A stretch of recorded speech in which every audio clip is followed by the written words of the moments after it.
Midago, double midago, midago.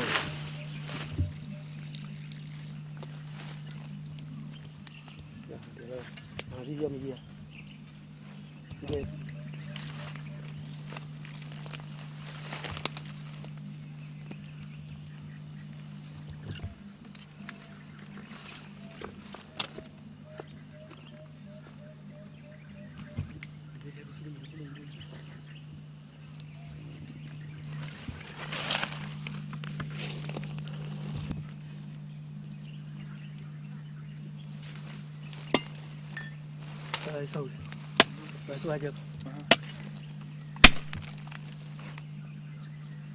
sâu nhìn chưa con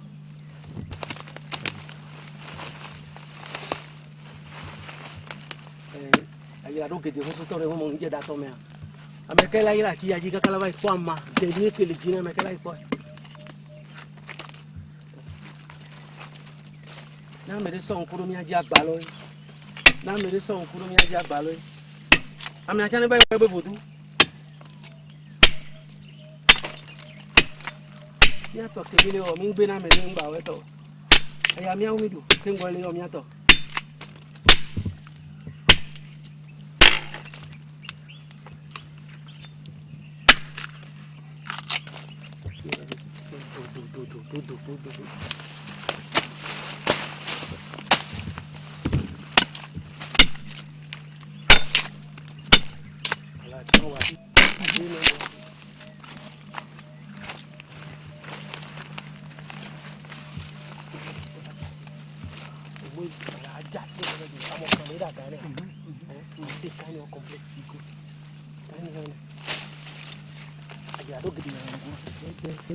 Yang nak bodoh ni, orang tidur di berapa mana belum.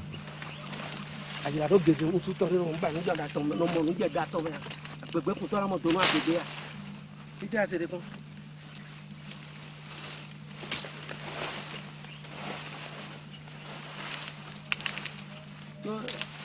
Ogolo kó ma búra yà o. Àmẹ́kẹ̀jẹ̀ mi àwọn bẹ́ẹ̀ ń gbé dùn mẹ́fún. Bẹ́ẹ̀ la gbélé mi àwọn bẹ́ẹ̀ ń bọ̀ mímú lè gbélé mi létọ̀. Ní àmì wọn agolo kó ma búra yà o. Ma wo. Yọ, o la agolo kó la búra yà. Lẹ́fi ká. Tentez regretter. Oh. Tentez regretter. Ogolo kó ma búra yà o. Ẹkú lè mi àmì tí a mi la kú. Vọ̀ àmì ẹ̀dẹ́mú dúró àti nǹkan náà mẹ́rin o. Wọ́tọ̀ o má ọ̀tọ̀ yẹn.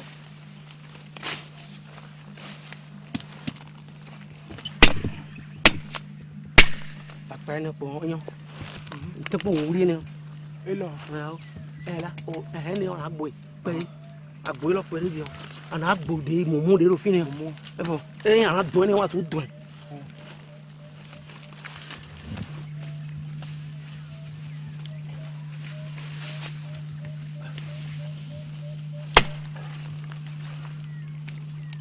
Cái bè gì đó, cái bè.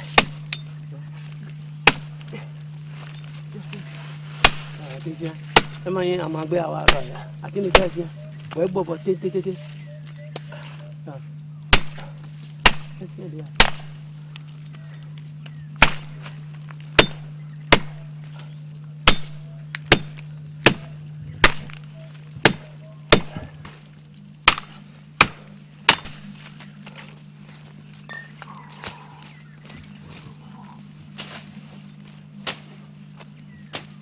Oya bonia pundela lo leo so bodo awe ya boni lo ame ya boni wango sunya govo me ya boni bodo ame ya boni kurela lo leo ala so bo ya boni nu ko nto le wo la wo la oya boni o ho te be buju amule nu ke ju la wo la no gbo la no jikuna me anu bla me benu anu bla sina me e no vi o le ja onu ai so chaka tuto ai so mo be ne do ji na be to ne nyo gbe ka gbe to le ja nyo ma ameke mu le ji nyo na me be la po yan because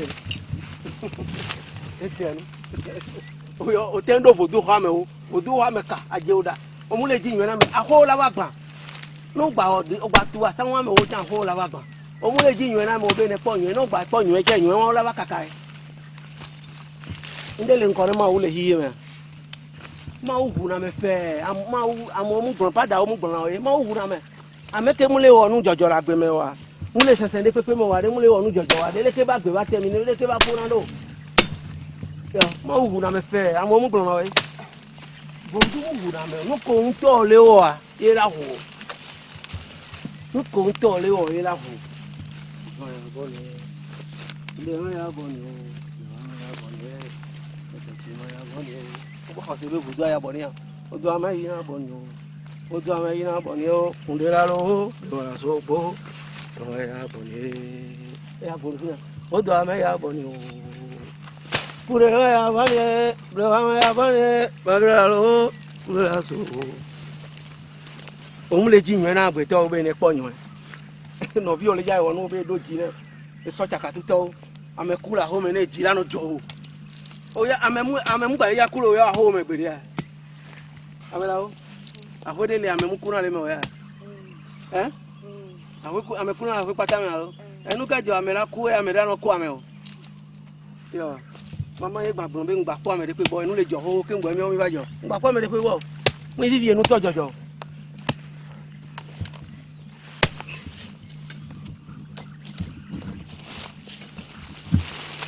ono na botu mi to kuna fe una ku era no disa no nta mo le sonyo de wale uno be vi la ku fa uno be son la ku fa uno nta che la ku fa botu to ku nya no 19 nya mo no je ma bi le bere mi adeke ya dia na je gona blo fa go wa na bla agona je ta no ni so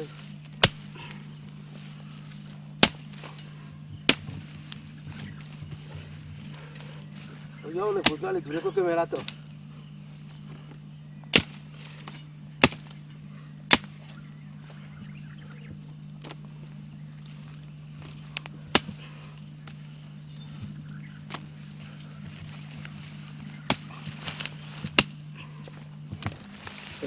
bueno di don de na no buena veamos tanto di don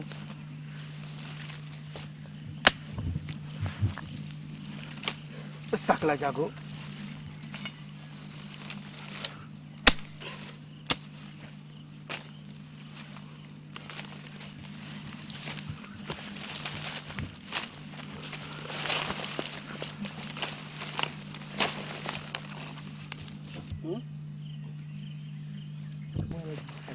alo con đi nào đâu ra của mình rồi thì là phải mà con lá tôi gửi qua nè rồi cho gửi cái việc tụi kia nó bắt ta lắm rồi cái gì kia là cái cho thì là phải mà plon to to na so gbe bọn này to so gbe anh to na tụi kia nó nè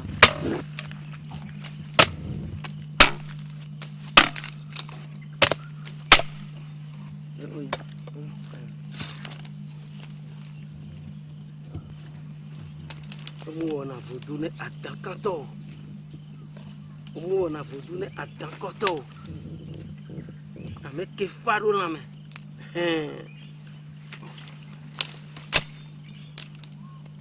Agbe ke me mi le vivia. A o voduna me. Alo kwa me la onwa sogodo ame wan ke oku e la so keto.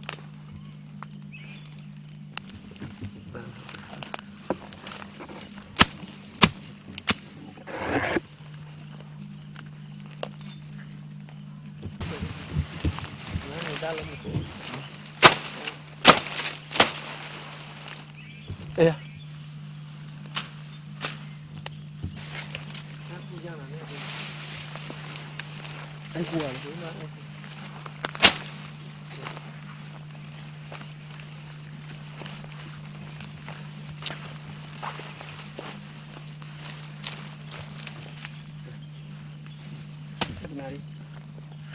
Eka, it's got me how funny.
Aujourd'hui, on est dans la forêt, dans une grande forêt. Et aujourd'hui, je suis en train de donner la main et un diplôme et à mon fils Jean-Paul, Jean-Paul Guédinako. Donc, le vaudou, c'est une religion africaine, comme on le dit toujours. Le vaudou est une science, est composée à la base des plantes. Le vaudou ne fait jamais du mal. C'est les gens qui sabotent, comme je le dis toujours, que c'est les blancs qui sabotent l'Afrique, qui diminuent l'Afrique, qui sont en train de casser l'Afrique. Le vaudou est une religion africaine. Et c'est une science qui est à la base des plantes. Je suis en train de donner la main qui peut faire tout. C'est Dieu qui donne le pouvoir. Mais ce que mes parents m'ont montré, mon papa m'a montré, et les recherches que j'ai faites, je les ai montrées, et comment il va faire demain. Et celui qui a écouté, il doit forcément avoir pour lui. Donc aujourd'hui, en résumé, le vaudou ne fait jamais du mal. Le vaudou sauve, le vaudou soigne, le vaudou combat la sorcellerie. Le vaudou combat beaucoup le mal, la sorcellerie et les esprits maléfiques. Et quand tu obéis, tu respectes, c'est ça, tu peux avoir quelque chose. Et comme je vais donner un exemple, avant de planter un manioc ou bien un maïs, si tu t'es abaissé avant de planter, il faut bien regarder ça. Si tu es debout que tu as planté, qui tu as baissé pour planter là, ça va donner plus que si tu as arrêté pour planter. Donc la vie, quand tu te fais petit, Dieu te grandit. C'est le respect qui fait qu'on peut avoir tout dans la vie. La vie, c'est comme ça. Donc, c'est ce que j'ai expliqué. Le vaudou est une science, ça protège. Vous allez voir, on est dans la forêt. Il faut savoir classer les plantes. Quand on dit vaudou, ça tue, ça fait tant, c'est faux. Et c'est ce que je chante, Dieu tue, mais les gens n'arrivent pas à avoir le courage de le dire. Dieu tue. Celui qui n'est pas un exemple, celui qui n'adore rien du tout, qui ne va pas à l'église, qui n'adore qu'une chose, s'il fait ce qui n'est pas bon dans la vie, il doit avoir des conséquences. Donc on ne peut pas dire c'est la tradition qui n'est pas bon, c'est ça qui tue les gens qui font ça, c'est faux. C'est ignorance. Nous-mêmes, ceux qui viennent d'Afrique, nous, on n'a jamais aimé ça. C'est ce qui vient d'ailleurs qu'on apprécie. Donc quand tu fais le mal, c'est ça. Et celui qui a fait le mal, par exemple, quand on l'a mis en prison, c'est pour le corriger. La vie a besoin même de correction. Quand tu fais ce qui n'est pas bon seulement, Dieu doit te punir. Et dans la vie, il faut avoir des bénédictions. Et quelqu'un qui vit qui n'a pas de bénédiction, c'est zéro. Parce qu'il faut respecter les parents, ton papa et ta maman. Et comme je le dis toujours, il faut respecter. Il faut respecter, c'est ça. Quand tu as la bénédiction, tout ce que tu touches, ça avance. Celui qui n'a pas la bénédiction, il va toujours en arrière. La vie, c'est comme ça, le vaudou ne tue pas. Celui qui prend le vaudou et il fait le mal ou bien se comporte mal, c'est lui-même qui n'est pas bon et il allait prendre le vaudou. Ce qu'il fait là, ce n'est pas le vaudou qu'il lui a dit de faire.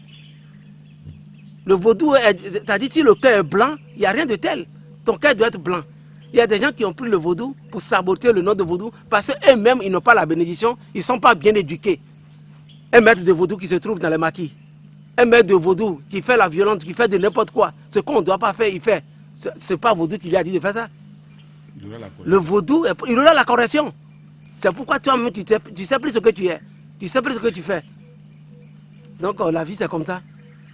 Donc, et mon églombe vaudou, et mi va via me vo. Et les collègues noirs, et bien les odo. On sera vaudou, son nom me huo. On sera vaudou, son nom barao. No onyo la po nwe, no ovon la po von.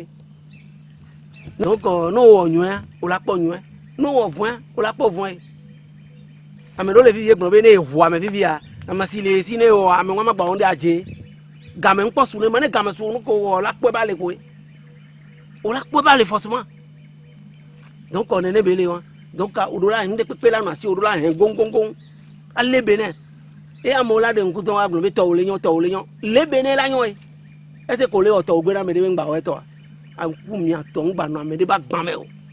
On les croit le bivia, à l'ébéna loi. Si vous avez un gars, mais gants, ouais. N'y a jamais pas de l'église, ouais. Cacao, tiens, on l'a là, au vieux, ça va faire un gens. D'entend. La méga, mais gants, bâtiment. Donc, comme il va bien me voir. Au matin, gros patao. Les gars, me battent, les bloqués de bas de guia. Mien, va pas qu'il y a un bon vidéo, va sauter là. À me que on y a de la pogne, un peu. L'autre a les. Et nous, le courrier est très civil. Et nous barapoir. Et nous barapoir. Et vous n'avez pas que va union vide. Que va union vide, va m'assider les ici. Les exemples, et nous, ne m'a pas dit. Kaka si doué, toi, la fouet, et doit aller dire kaka, jeter les quoi. À ma si j'ai les gogo, quoi, j'ai pas écouté les cas. Et kaka, on a mis dans une amère, nous, qu'à gamin. Et t'as droit que tout là, on y est. Nous, on voit les bancs. On voit les tout. On entend la naïmate nate webes voudou. Aïe barabara que la domino son vie on tia. nu wo na ho me ba gbon na me nu ko nto ye la wo na ke to gba de bla wo tan e vi o ba gbe me la ba nyo wa me won gbe me ku de vi a o ba gbe me agbe to gba ta fo gba wo tan e ya ni won po ereke nu ko wo e ba le o ladu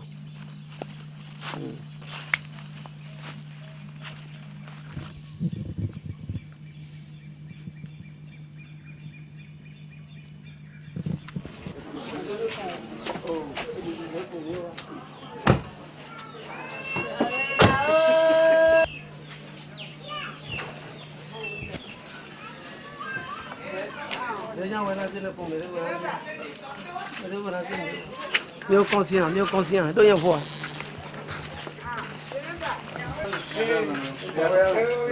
Aïko.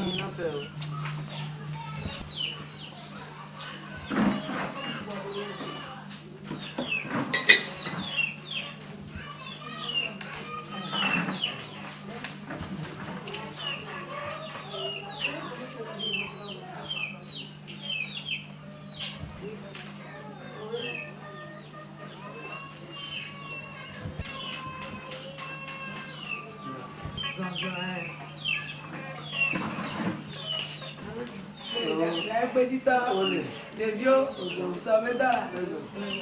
Et puis, ça me donne.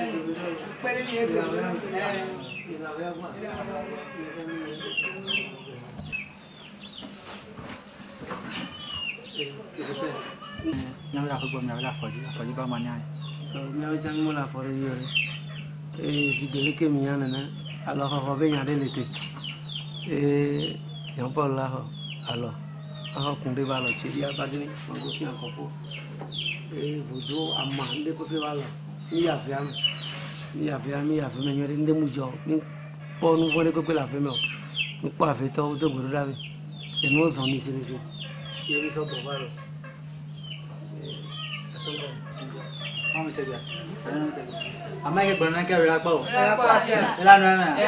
Ye ya to mi ka futron.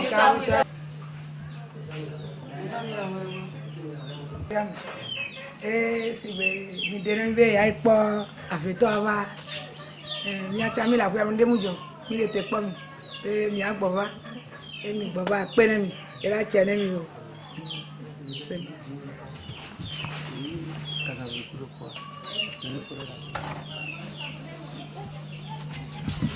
agua. Obre Koundé atela, aboa janta o sensan jata ya kabo atru kumandru o la hodi. Este briku Koundé oriam la o katamato godo. Mi yomi le dakati. Mi yomi mi jebedu, mi yomi le Kana, yomi le Togo, yomi le Benin. Togo Koundé atela, aboa janta o sensan jata ya kabo atru kumandru. Mi yomi ken mi yomi le miato abo kliba chema. Nya o nya tepea. Non le won de kaka no divile me o divile me nu ko le o viola o no va le bu la gbe me amalebu o dube no le bu mi atoma bu o nyawa mi evi Jean Paul o dia koro vodu ame do ke bebe la to o la no gbon to o ma o ku vodu la gatiro yi do anu be mi do bebe la o wa to gbo wa o va bebe la o yo be do o chaka wo ma o no chaka ka ba iko kumani atela bila o ebe doare tore pepe ko la gbe me yo le benin a enu nyu ele me amado ado to be do be yin to ya be awa amado kumani atela yemi ya via me ba chava lo afi jama si o gba mane woto si gbe kojo kuma gba fide mi ato agbokiro to nu ne mi nya o la che mi gba nya o la che o so da si ne mi acha mi ja so da si ne kuma no me to ma no ne no me ne o munya me ke sin tante o na vodu be no na mi asin mu do susu atodo ma te o vodu be no amena do pe bi tukwide tu la wonu jojo emi le bio aneji gbonde ane agbedidi e fine fon so no ba fon ne godo mu ila fotron aso gbla me de be nu aso do ame kujo aso di vona me o agbebe nu beyin wona me de ba le jon am ke to bran gbedo me pe ala no yẹn nyamunya be yẹn gbogbo sobara wọn nan kaka no agbe kaka divie vilasi don tien kaka yẹn chama so tron da si ne o mi kaka be le khwalo e akpe mi adore ma o eji kwani na agbe ba nan yi alafia ne baba ke to be ne pofu un bien to se bla na me to nu se te ke la so ple ye zan la do de la chi agbe ya mi asone chama no agbe chama no agbe ela no we kaka ma no agbe chama ba so ne via e to yen la agbe mo le so ne ya ne pofu la no ke to bo to ati to mi ngbe o na me de o yo mi gbon la via mi vivi o la so to be permis so ku mu ya on to la ho to we e ta ru mi le bi o le to gbogbo mi a o mi ngbe futu o na me de o mi le o mi ato ami atane wo to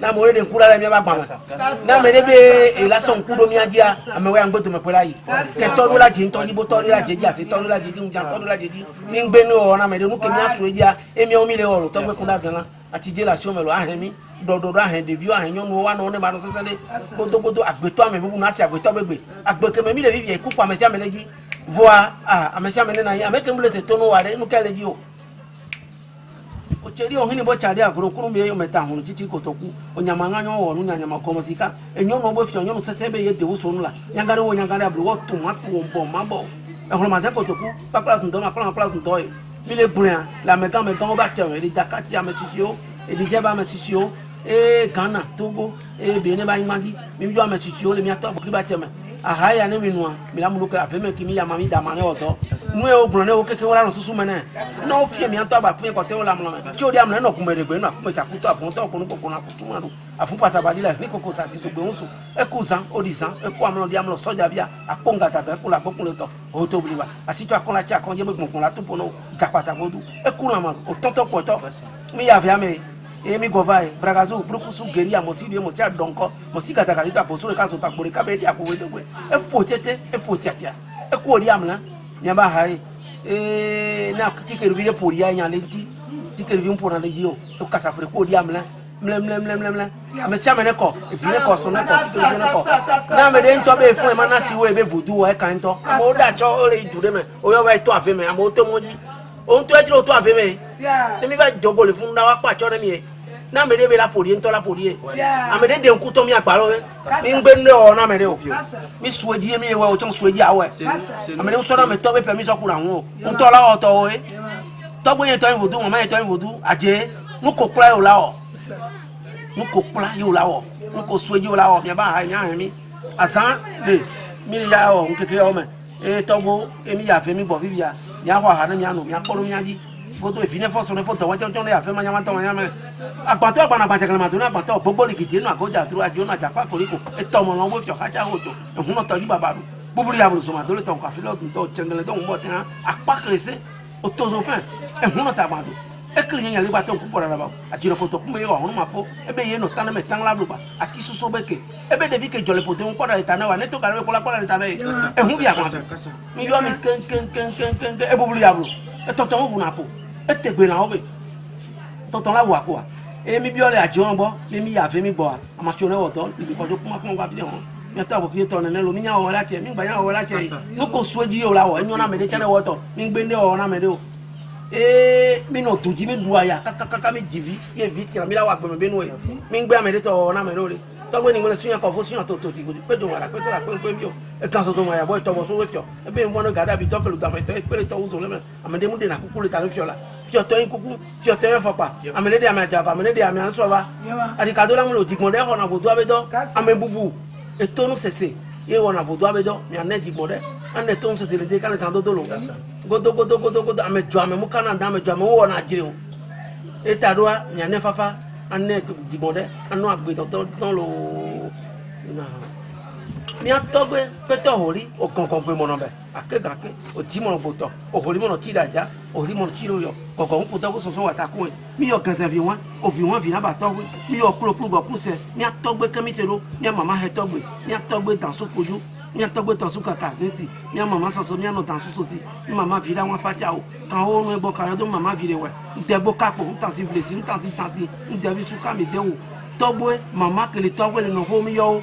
gbaro si to kan ho mi togbo ke so na ko bi edu wa o ta mi de gbo mi ye togbo ke se be do se gada ku mi yo togbe ke so ayin mala bi jan ti o mi yo mi kenke ahaya gbedevi to te so bula lo la pe mía tɔgbe eye wò amame dɔ mía tɔgbe eyɔ be amusukpetɔ holi ye kpɔ ga kaka tu ga be xɔ amewo gba nana ga va yi kpɔ ɖa emiawo mi ma te ɖu aya o ne ame ɖe so kemi se ɖo be ku kame ŋusu nyɔnu ne wòle ɖu aya be wo ŋutɔ le wɔ gbevu alo wo ŋutɔ mu bi o alo wo ŋutɔ mu le wɔ nu dzɔdzɔ o mía tɔgbewo musukpetɔ holi ye kpɔ ga kaka tu ga be xɔ na ga sɔkpɔna mi ma ɖu aya o ne mi le ɖu aya wo ŋutɔ mu le wɔ nu dzɔdzɔ o.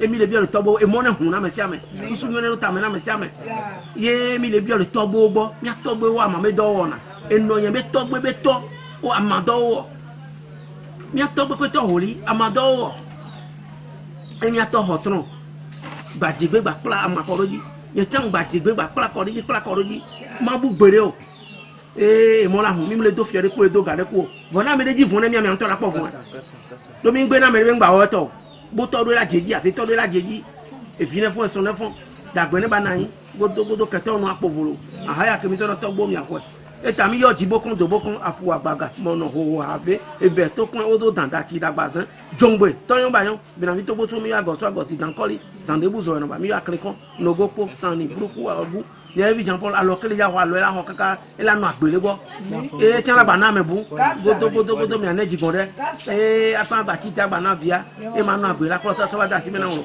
àgbẹ̀dán mi lè bí ọ́ nùkẹ́ mi lè wọ̀ wà má inú gbá lọ náà mi lè bẹ́ inú gbá lọ àmì wọn tọ́ kúrẹ́ sọ̀rọ̀ fún gbá lọ dàntàn dẹ́ bá háyà lọ nígbà tó àfíà mẹ́ àmọ́ wọn ọ̀dọ́ lọ.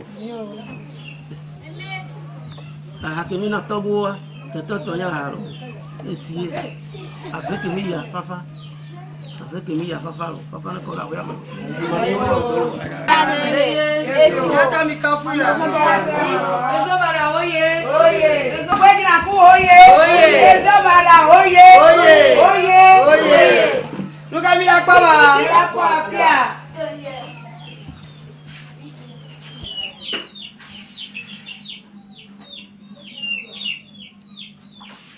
Je vais faire ici.